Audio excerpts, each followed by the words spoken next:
Welcome to Sunil Maths tutorial online classes. Laplace transforms class 13. In this class we solve some problems. The first problem is find the value of L of sine root t.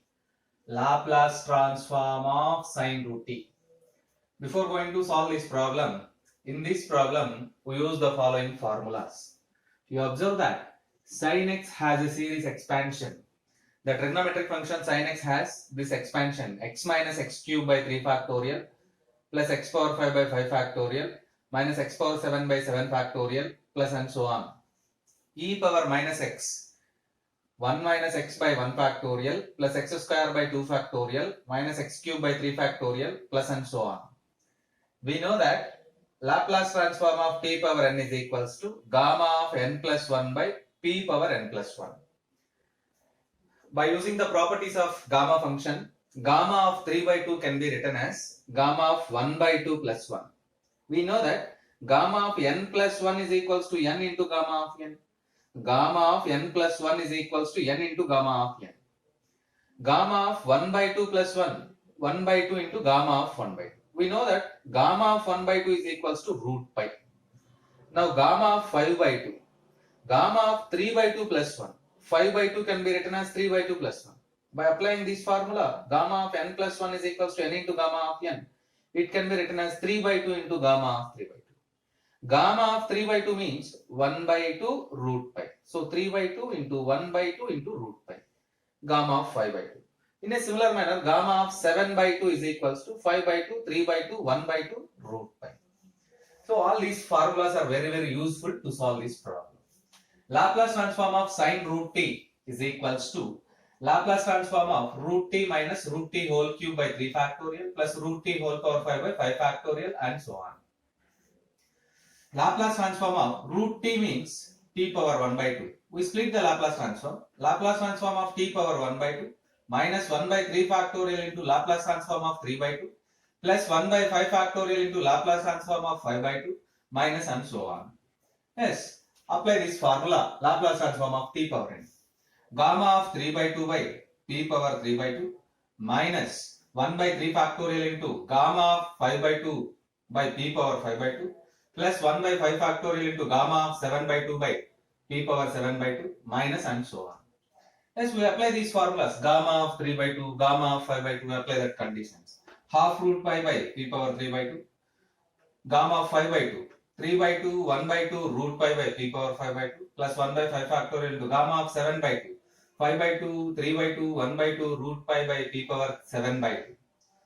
By making the complete first term common, 1 by 2 root pi by p power 3 by 2, we get this 1 minus 1 by 4p plus 1 by 32p square minus and so on. You evaluate this 1 by 3 factorial, 1 by 6 into 3 by 4.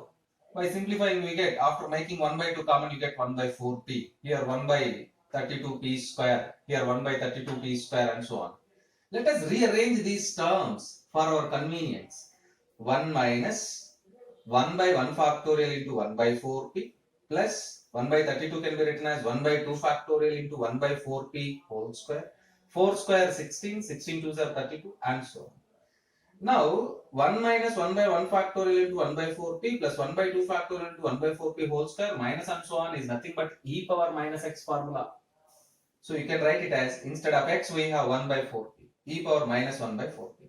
Therefore, Laplace transform of sine root t is equals to square root of 5 by 2p power 3 by 2 e power minus 1 by 4p.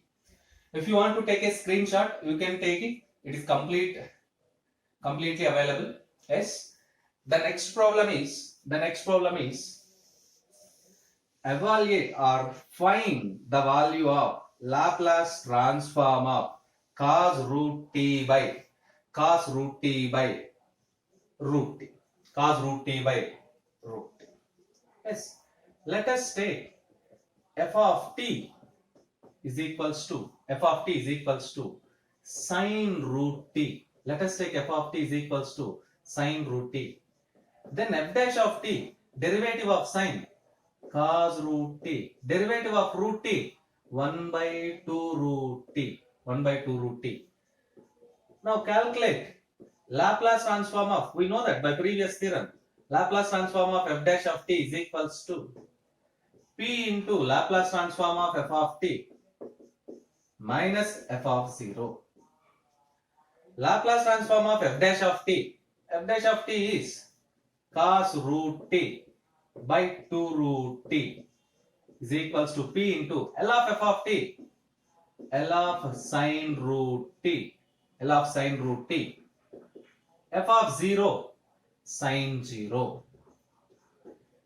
1 by 2, 2 constant, 1 by 2 into Laplace transform of cos root t by root t is equals to p into, by previous problem, L of sine root t is equals to root pi by 2p power 3 by 2 into e power minus 1 by 4p sine 0, 0. So don't use that.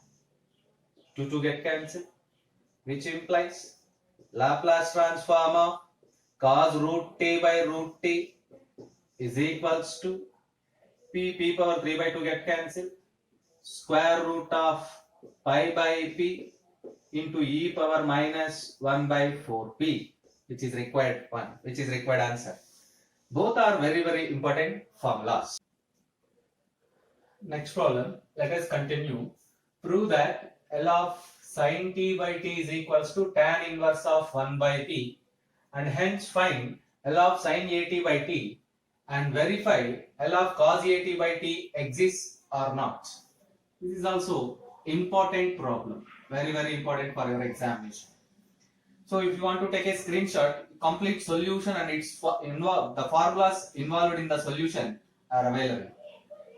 So let us take f of t is equals to sin t. Before going to the explanation of the solution, let us see the formulas which are useful in this solution. Integral dx by x square plus 1 is equals to tan inverse x.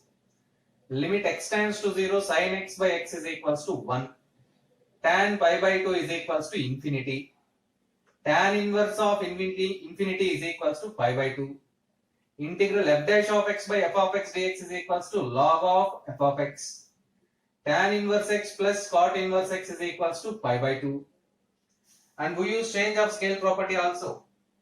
If L of f of t is equals to f of t, then Laplace transform of f of a t is equals to 1 by a into f of t by a. Be strong with basics and the rest follows. Follow that. F of t is equals to sin t. Limit t tends to 0, f of t by t is equals to limit t tends to 0 sin t by t, which is equals to 1 by using formula. L of f of t is equals to L of sin t, basic formula 1 by p square plus 1 f of p. Take it is f of p, say. We know that by previous theorem, L of f of t by t is equals to integral p to infinity f of x dx. It is equals to integral p to infinity f of p is equals to 1 by p square plus 1. So f of x is equals to 1 by x square plus 1 dx. Let us use this formula. So tan inverse x, lower limit p, upper limit infinity. Tan inverse infinity minus tan inverse p. Tan inverse infinity is equals to pi by 2. Pi by 2 minus tan inverse of p. Tan inverse x plus cot inverse x is equals to pi by 2. So pi by 2 minus tan inverse x is equals to cot inverse p. Again there is another formula. Cot inverse x is equals to tan inverse of 1 by x. Tan inverse of 1 by x. Tan inverse of 1 by p. Therefore L of f of t by t is equals to tan inverse of 1 by p. Therefore L inverse of sin t by t is equals to tan inverse of 1 by p, which is the first part of the problem. Show that, prove that L of sin t by t is equals to tan inverse of 1 by p. Let us take this tan inverse of 1 by p is f of p. Observe the change of scale property. If L of f of t is equals to f of p, then L of f of a t is equals to 1 by a into f of p by e. Now Laplace transform of sin a t by t is equals to small a into Laplace transform of sin a t by a t. A get cancelled, you get again same thing. So by applying change of scale property, you get 1 by a into f of p by e. A get cancelled. f of p by a. F of p is equals to tan inverse of 1 by p. P replaced by p by a. So tan inverse of 1 by p by a. You get tan inverse of a by p. Therefore, L of sin at by t is equals to tan inverse of a by p. Second part of the problem also completed. Third part. Further, we know that L of cos at is equals to p by p square plus h square. L of cos at is equals to p by p square plus h square. Now, L of cos at by t is equals to, by using previous theorem, L of f of t by t is equals to, L of f of t by t is equals to integral p to infinity f of x dx. By using this formula, integral p to infinity p by p square plus a square into dp. Multiply and divide with 2. You get this formula form, integral f dash of x by f of x dx, log f of x. So half into log of p square plus a square, upper limit infinity, lower limit p. Log infinity does not define, so this limit does not exist. Therefore, L of cos at by t does not exist. You observe that to solve this problem, you need to learn some basic formulas. Integral 1 by x square plus 1 into dx, tan inverse x. Limit x tends to 0, sin x by x is equals to 1. Tan pi by 2 is equals to infinity. Tan inverse of infinity is equals to pi by 2. Integral f dash of x by f of x dx is equals to log f of x. Tan inverse x plus cot inverse x is equals to pi by 2. Cot inverse x is equals to tan inverse of 1 by x. Change of scale property. If L of f of t is equals to f of p, then L of f of at is equals to 1 by a into f of p by a. And previous theorem, Laplace transform of f of t by t is equals to integral p to infinity f of x dx. All these are the formulas involved in the solution of this problem. Yes, next problem, and this is also very important one. Show that integral 0 to infinity sin t by t dt is equals to pi by 2. Again, if you want to take a screenshot, you can take it now. F of t is equals to sin t. Let us take f of t is equals to sin t. L of sin t is equals to 1 by p square plus 1 f of t. We know the formula by previous problem also. Laplace transform of f of t by t is equals to integral p to infinity f of x dx. F of p 1 by p square plus 1. Integral 1 by x square plus 1 dx. By previous problem we know that formula tan inverse x, lower limit p, upper limit infinity. Tan inverse infinity minus tan inverse p. Tan inverse infinity we know that pi by 2 minus tan inverse p. We prove that Laplace transform of sin t by t is equals to pi by 2 minus tan inverse p. Apply the Laplace transform definition to LHS. Apply the Laplace transform definition to LHS. Integral 0 to infinity e power minus pt sin t by t dt is equals to pi by 2 minus tan inverse of p. Taking limit p tends to 0 on both sides. Taking limit p tends to 0 on both sides, we get limit p tends to 0 integral 0 to infinity e power minus pt sin t by t dt is equals to limit p tends to 0 pi by 2 minus tan inverse p. This is nothing but as p tends to 0 e power 0 you get 1. As p tends to 0 tan inverse 0 you get again 0. So simply you get integral 0 to infinity sin t by dt is equals to pi by 2. This is very important problem for 5 marks as well as for 10 marks.